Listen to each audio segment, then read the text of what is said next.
उमर खालिद देश की जेल में बंद है दिल्ली राइट्स के मामले में। 24 तारीख को जब डोनाल्ड ट्रंप हिंदुस्तान आएंगे तो हम ये बताएंगे कि हिंदुस्तान के प्रधानमंत्री और हिंदुस्तान की सरकार हिंदुस्तान को बांटने का काम कर रही है। ये सब आपको क्या लग रहा है? ये कोई सामान्य व्यक्ति, राष्ट्र प्रेम करने वाला, देश को प्यार करने वाले लोग ऐसी बातें करते हैं क्या?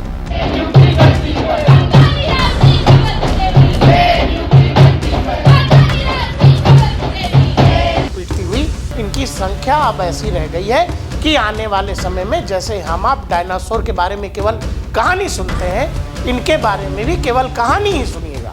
तो हम हिंदुस्तान और नॉर्थ ईस्ट को परमानेंटली कट कर सकते हैं। जितना कोई आतंकवादी कहीं बम बांध के फटेगा और नुकसान करेगा, उससे ज्यादा नुकसान इस तरह के लोग कर रहे हैं।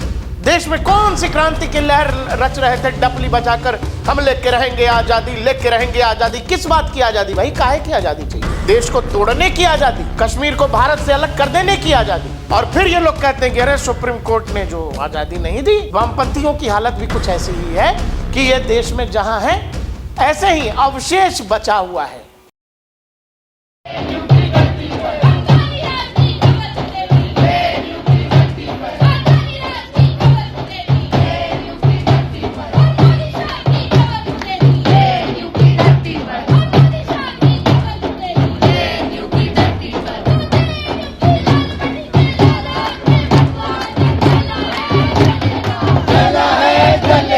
दर्शकों, ये जो नारे आप सुन रहे हैं, ये जो सुना आपने, ये जानते हैं ये कहां हो रहा है? देश की प्रतिष्ठित यूनिवर्सिटी जेएनयू, जवाहरलाल यूनिवर्सिटी में ये हो रहा है। बहुत बड़ी बात यह है कि जेएनयू में बहुत सारे अच्छे काम होते हैं, बहुत शानदार काम होता है, देश के बेहतरीन विश्वविद्यालयों में से एक है। लेकिन दिक्कत यह है कि जेएनयू चर्चाओं में, सुर्खियों में इस तरह के लोगों की वजह से आता है। आपने भी अगर अपने घर से किसी को यहाँ पढ़ने भेजा होगा तो जरा देखिएगा कहीं वो डफली गैंग में शामिल तो नहीं हो गया। पढ़ाई लिखाई छोड़कर आपकी बहन, आपकी बेटी या कोई भी आपका भाई इस तरह के लोगों के संपर्क में अगर है तो कल को वो ये हो सकता है उमर खालिद बन जाए या हो सकता है शर्जील इमाम बन जाए। इन्हीं के समर्थन में नारे लग रहे हैं क्योंकि देश की सुप्रीम कोर्ट ने इन दोनों को जमानत देने से मना कर दिया और प्रथम दृष्टया कोर्ट ने यह पाया कि इन पर जो मामला बना है वो चाहे एनएसए के तहत हो, यूएपीए के तहत हो, कोर्ट ने पाया कि भाई इसमें सब्सटेंस है, उन आरोपों में दम है, हम अभी आपको जमानत नहीं देंगे। केवल इस बात से नाराज होकर देश की जेएनयू में देश के प्रधानमंत्री, देश के गृह मंत्री के लिए कब्र में खोदने की बात कही जा रही है। कहा जा रहा है कि अंबानी और अडानी को कब्र में खोद देंगे। ये पूरी कहानी कब्र से शुरू होकर कब्र से खत्म होती है। बहुत अजीब बात यह है कि उमर खालिद और शर्जील इमाम जैसे लड़के भी किसी जमाने में जेएनयू में यही करते थे, डफली पीटते थे, देश के विरोध के नारे लगाते थे, कभी कश्मीर की आज़ादी की बात करते थे, कभी इंडियन आर्मी को रेपिस्ट बता दिया करते थे। और बाद में उमर खालिद और शर्जील इमाम का हाल यह है कि पिछले 5 साल से ये जेल में बंद है। क्यों? ये कोई मंदिर के बाहर से चप्पल चोरी के आरोप में जेल में बंद नहीं है, ये जेल में बंद है इन वजहों से जो हम आपको सुनाने जा रहे हैं। असम को काटना हमारी जिम्मेदारी है, असम और इंडिया कट के अलग हो जाए तभी ये हमारी बात सुनेंगे। तो हम हिंदुस्तान और नॉर्थ ईस्ट को परमानेंटली कट कर सकते हैं, पर परमानेंटली नहीं तो कम से कम 1 महीने के लिए तो कट कर ही सकते हैं। Can we truly have an Azad Bharat? Can we truly have a free India if we continue to occupy Kashmir like this? ये कोई क्रांतिकारी नहीं है, इन पर कोई चोरी का आरोप नहीं है, कोई डकैती का आरोप नहीं है, लेकिन ये सीधे सीधे देश की अखंडता पर सवाल उठाते हैं, ये सीधे सीधे देश तोड़ने की बात करते हैं, ये सीधे सीधे देश में दंगा फैलाने की बात करते हैं। और उसी दिल्ली दंगे के आरोप में ये आज जेल में, जो कोर्ट ने किया उसके खिलाफ देश के प्रधानमंत्री के खिलाफ आपने देखा नारे लगा रहे हैं। अब सवाल है कि ये फोटो मैंने क्यों लगाई? ये वो लोग हैं जो सामने से बम बनाने की तैयारी करते हैं, बम बांधते हैं, फट जाते हैं और देश के अलग अलग शहरों को सुलगाने का या फिर ब्लास्ट करने का प्रयास करते हैं। ये डॉक्टर वाला मॉड्यूल आपको पता होगा। ये वो आतंकवादी हैं जिनको लगता है कि हम बम बारूद से भारत को बर्बाद कर देंगे। ये वो वैचारिक आतंकवादी हैं जिनको लगता है कि वो अपने विचारों से, अपने भाषणों से लोगों को मोबिलाइज करेंगे और किसी दिन कश्मीर को भारत से अलग कर देंगे, किसी दिन भारत के नॉर्थ ईस्ट को भारत से अलग कर देंगे। और ये इसीलिए जेल में है। मैंने आपसे बताया ये कोई चप्पल चोरी के आरोप में जेल में बंद नहीं है भाई। शर्जील इमाम देश के नॉर्थ ईस्ट के इलाके को भारत के बाकी हिस्सों से काटना चाहता था। उमर खालिद दिल्ली दंगों में सीधा सीधा शामिल था। कोर्ट ने साफ कहा है कि किसी को जमानत किसी मामले में मिल गया इसीलिए इनको भी दे दें, ऐसा नहीं है। हर आदमी की संलिप्तता का स्तर अलग अलग है। उमर खालिद और शर्जील इमाम सीधे सीधे दिल्ली दंगों में शामिल थे। और जहां तक उमर का सवाल है, उमर व्हाट्सएप ग्रुप में मैसेजेस कर रहा था कि कहां दिल्ली में चक्का जाम होना है, कहां आगजनी होनी है, कहां पत्थरबाजी होनी है। इनमें मैसेजेस के थ्रू जो है पूरे देश में फैलाए गए मैसेजेस में उमर खालिद का नाम आ रहा है। और केवल इतना नहीं है, उमर खालिद को लेकर जिनको लग रहा हो ये कोई संत महात्मा है, इनके परिवार का बैकग्राउंड देखिएगा। ये व्यक्ति जो वजीफे पर जेएनयू में शायद डॉक्टरेट की पढ़ाई कर रहा था या पीएचडी की पढ़ाई कर रहा था, हमारे आपके आम टैक्स पेयर के पैसे से, ये उस परिवार का हिस्सा है जहां इसके फादर जो हैं सिमी के मेंबर रहे हैं। वही सिमी आतंकवादी संगठन जिसको भारत सरकार ने बैन कर दिया। एक दौर में देश में अलग अलग हिस्सों में जब आतंकी वारदात होती थी, बड़ा बम ब्लास्ट होता था, उसमें सिमी का नाम आता था। उन्हीं सिमी वाले फादर के बेटे हैं उमर खालिद।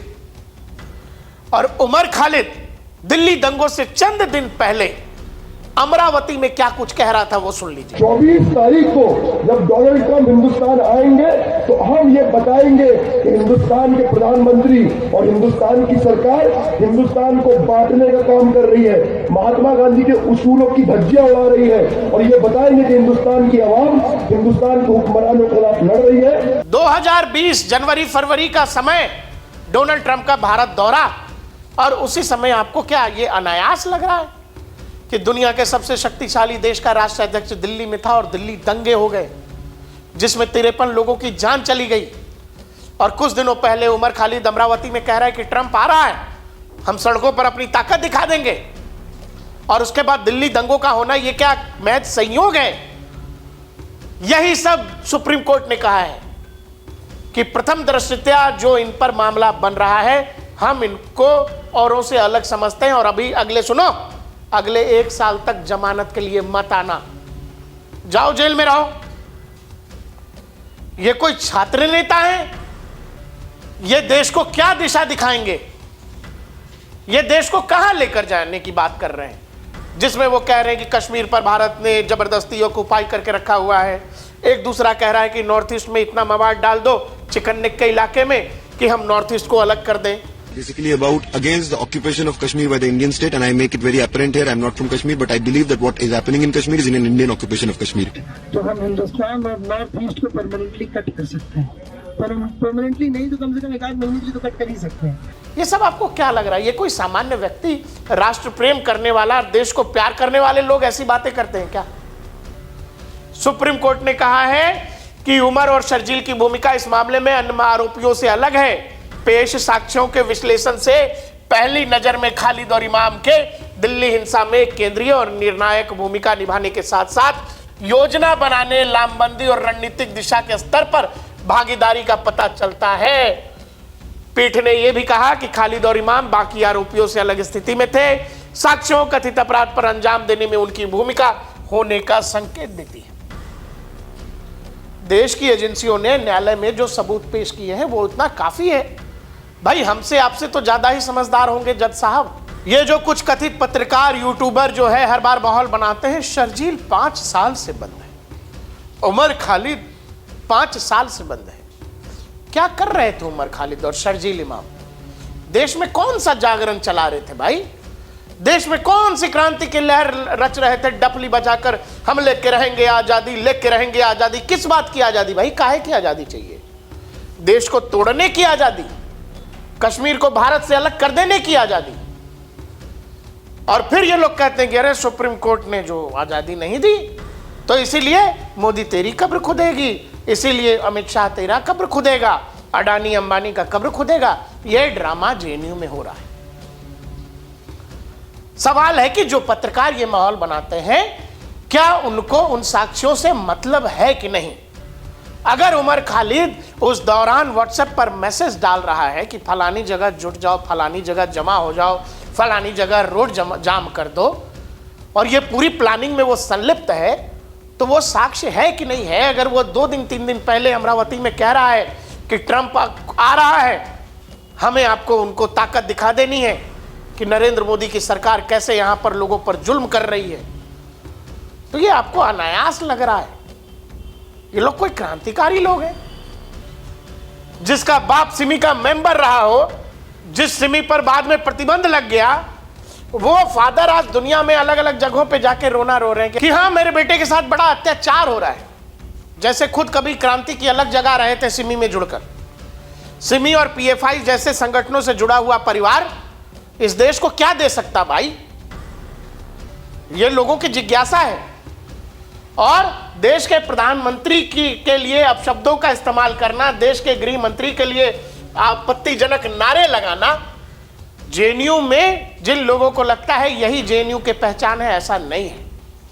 लेकिन जेएनयू विवादों में हर बार केवल इन्हीं वामपंथियों की वजह से घिरा है, केवल गलत वजहों से। कभी किसी जमाने में कन्हैया कुमार, उमर खालिद थे, लेके रहेंगे आजादी, भारत के टुकड़े होने तक जंग जारी रहेगी, ये नारे लगाए गए जेएनयू में। और वही सब कुछ फिर से हो रहा है कि जो नारे लगाने वाले हैं आज जेल में हैं, उमर खालिद और शर्जील इमाम। तो वहां पर कुछ लोग कह रहे हैं कि जी मोदी तेरी कब्र खोदेगी। मैं फिर कह रहा हूं कि जेएनयू में अगर आपके परिवार से, आपके आस पड़ोस से कोई पढ़ने लिखने और भविष्य बनाने आपने भेजा है तो थोड़ा नजर रखिएगा, क्योंकि ये जो भीड़ आपको स्क्रीन पर दिखाई दे रही है डफली पीटती हुई, इनकी संख्या अब ऐसी रह गई है कि आने वाले समय में जैसे हम आप डायनासोर के बारे में केवल कहानी सुनते हैं, इनके बारे में भी केवल कहानी ही सुनिएगा। लेकिन अभी ये इतने हैं कि दिख जाते हैं। डायनासोर के बारे में कहा जाता है कि कहीं कुछ जगहों पर हड्डी वड्डी भी रखा हुआ है कि लोग जाके देखते हैं कि डायनासोर का कभी रहा होगा तो ऐसा रहा होगा। वामपंथियों की हालत भी कुछ ऐसी ही है कि ये देश में जहां है ऐसे ही अवशेष बचा हुआ है। तो वो जो अवशेष है वो इस रूप में है कि भाई तुम डफली उठा लो, तुम ढोलक उठा लो, चलो गमछा बांध लेते हैं, नहाना जरूरी नहीं है। गंदा दिखना वामपंथ की पहली शर्त है। और चलिए सब लोग डफली पीटते हैं, तो बच्चा आपका वहां जाके पढ़ रहा है, क्या कर रहा है, थोड़ा नजर रखिएगा। अगर डफली पीटने में एक्सपर्ट हो गया तो भाई दिल्ली पुलिस बहुत बुरा पीटती है। दिल्ली पुलिस जब डफली पीटने वालों को उठाती है बहुत बुरा मारती है। नहीं तो पुराने नेता जो होंगे उनसे पूछिएगा, वो चाहे शर्जील हो, उमर खालिद हो, एक जमाने में कन्हैया कुमार हो, बता देंगे आपको। अब सवाल है कि कोर्ट जो कह रहा है, कोर्ट हमसे आपसे ज्यादा समझदार है। आखिर जो व्यक्ति खुले मंच से कह रहा है कि हमारी जिम्मेवारी है कि हम नॉर्थ ईस्ट को, असम को भारत के बाकी हिस्सों से काट दें, धीरे धीरे बोल रहा है, तो हम हिंदुस्तान और नॉर्थ ईस्ट को परमानेंटली कट कर सकते हैं। पर परमानेंटली नहीं तो कम से कम 1 आध महीने के लिए तो कट कर ही सकते हैं। चूंकि आक्रामक तरीके से नहीं बोल रहा है, जोर से नहीं बोल रहा है, तो वो बात क्या उतनी गंभीर नहीं है? वो बात उतनी ही खतरनाक है जितना कोई आतंकवादी कहीं बम बांध के फटेगा और नुकसान करेगा, उससे ज्यादा नुकसान इस तरह के लोग कर रहे हैं जो खुले में कह रहे हैं कि हम लोग देश तोड़ देंगे। और आपको लगता है कि इस देश को फिर इनको डिफेंड करना चाहिए कि नहीं नहीं, ये आईआईटी में पढ़ा हुआ छात्र है, ये पीएचडी कर रहा था। शर्जील इमाम आईआईटी ने बहुत पढ़ा लिखा है भाई। उमर खालिद पीएचडी कर रहा था। इसीलिए मैंने पहले आपको ये वाली फोटो दिखाई थी, डॉक्टर्स की फौज।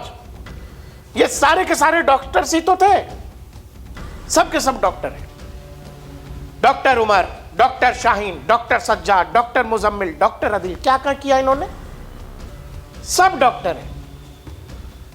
मकसद एक है, बम बांध के फट जाना, भारत की बर्बादी तक जंग जारी रहेगी, वही था। इनका भी वही है, कोई अलग मकसद नहीं है इनका भी। ये वैचारिक तौर पर लोगों को उस बात के लिए तैयार करते हैं जिस बात के लिए उमर खालिद जैसे, माफ करिएगा, ये जो डॉक्टर उमर जैसे लोग तैयार हुए। अब सवाल है कि ये नेक्सस कैसा है, ये समझ लीजिए। उमर खालिद देश की जेल में बंद है दिल्ली राइट्स के मामले में, जिसमें कहा गया दिल्ली दंगा कोई संयोग नहीं था, ये भारत को तोड़ने की भारत विरोधी साजिश थी। और तब समझिए ना कि आपके घर में मेहमान आया है, तभी आपके घर में सबसे बड़ा झगड़ा हो गया। ये यूं ही नहीं हुआ है, ये मेहमान के सामने आपको नीचा दिखाने की साजिश है। डोनाल्ड ट्रंप थे, उनको लगा कि डोनाल्ड ट्रंप तो दुनिया को लगता है ना, पुराने समय में लोग ऐसे ही सोचते थे कि अमेरिका सबका बाप है और अमेरिकी प्रेसिडेंट दिल्ली में होगा तो दिल्ली में ऐसा कुछ कर दो कि अमेरिका भारत पर दबाव बना दे, 2-4 आर्टिकल छप जाए न्यूयॉर्क टाइम्स में, वॉशिंगटन टाइम्स में, संडे टाइम्स में, नाम के आगे डॉक्टर उमर खालिद क्रांतिकारी, डॉक्टर शर्जील इमाम क्रांतिकारी, इनके खिलाफ जो है भारत बहुत बड़ा गलत कर रहा और इसमें आम लोगों की जान चली गई। इतना बड़ा बखेड़ा खड़ा कर दिया दिल्ली में। सरकार ने ये तय किया कि कैसे भी वो दौरा डोनाल्ड ट्रंप का तय हो। डोनाल्ड ट्रंप दिल्ली आए भी, दिल्ली में रुके भी, और फिर जब वापस गए तो फिर वहां से कहानी शुरू हुई इनके इलाज की। और वो इलाज जब चला तो फिर इनको लगा कि अरे हम तो पीड़ित हैं, हमको तो सताया जा रहा है, हमको तो बहुत गलत किया जा रहा है, हम तो छात्र नेता हैं। मतलब इतना साल हो गया, लोगों को लग रहा है अब ऐसा हो रहा है कि जेएनयू में बहुत सारी अलग अलग विचारधाराओं की पैठ हो रही है, लेकिन अभी भी जो बचे खुचे अवशेष हैं वो काम वही कर रहे हैं जो उमर खालिद और पुराने वामपंथी नेता करते थे। एक और लड़की थी आयशी घोष, याद होगा आपको। ये सब यही करते हैं कि इनको कुछ नहीं मिला तो बढ़िया दिल्ली की सर्दी में निकले, मफलर लपेट के 2-4 डफली लिए, हुक के रहेगी आज़ादी, लिख के रहेंगे आज़ादी, अरे बोल पता नहीं क्या क्या, लाल तराना, लाल नज़ारा, ये सब चलता है और सब फिर आज़ादी लेते हैं। और दिल्ली पुलिस जब आज़ादी देने पहुंचती है तो फिर कहते हैं आज़ादी क्यों दे रहे हैं। आपको अंदाजा है कि एक उमर खालिद जो दिल्ली की जेल में बंद है, भारत में दिल्ली में दंगा फैलाने के आरोपों में जेल में बंद है, उसके लिए न्यूयॉर्क का मेयर ममदानी लिखता है कि भारत में जो है लोकतंत्र को गलत तरीके से ये किया जा रहा है, उमर खालिद को रिहा करो। अब समझिए ये नेक्सस काम कैसे करता है।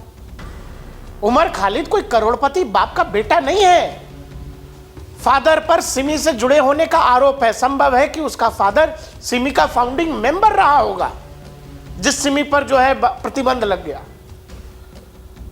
उस आदमी का बेटा जो है साधारण परिवार में वजीफे पर पढ़ने वाला बच्चा, आपको पता है कि उसके वकील की फीस कहां से आ रही होगी? उसका वकील कौन है? शर्जील इमाम का।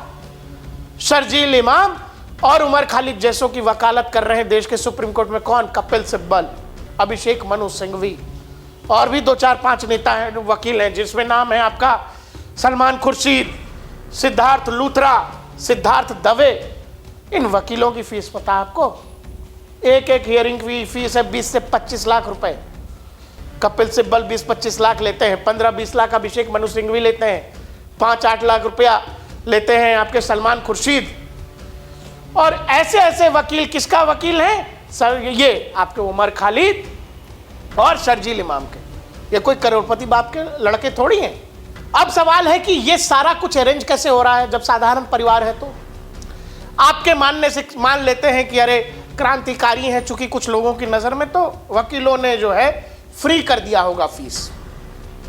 आपकी जानकारी के लिए बता देता हूं, इन्हीं में से एक वकील साहब अपने साले से और इन्हीं में से एक वकील साहब जो है अपने भाई या किसी रिश्तेदार की केस में हियरिंग के लिए पेशी पर एक हियरिंग पर 10 से 12 लाख रुपए चार्ज कर चुके हैं। जिन लोगों ने अपने परिवार वालों से, सगे संबंधियों से हियरिंग पर पैसे लिए या ऐसी खबरें हैं, वो उमर खालिद और शर्जील इमाम के लिए फ्री में केस लड़ रहे होंगे। बड़ा आश्चर्य है। मैं जो आपसे कह रहा हूं कि जेएनयू बहुत शानदार संस्थान है, बहुत बेहतरीन जगह है, लेकिन वहां पर कुछ ऐसा काम हो रहा है जो अखबारों की सुर्खियां गलत वजहों से बनता है।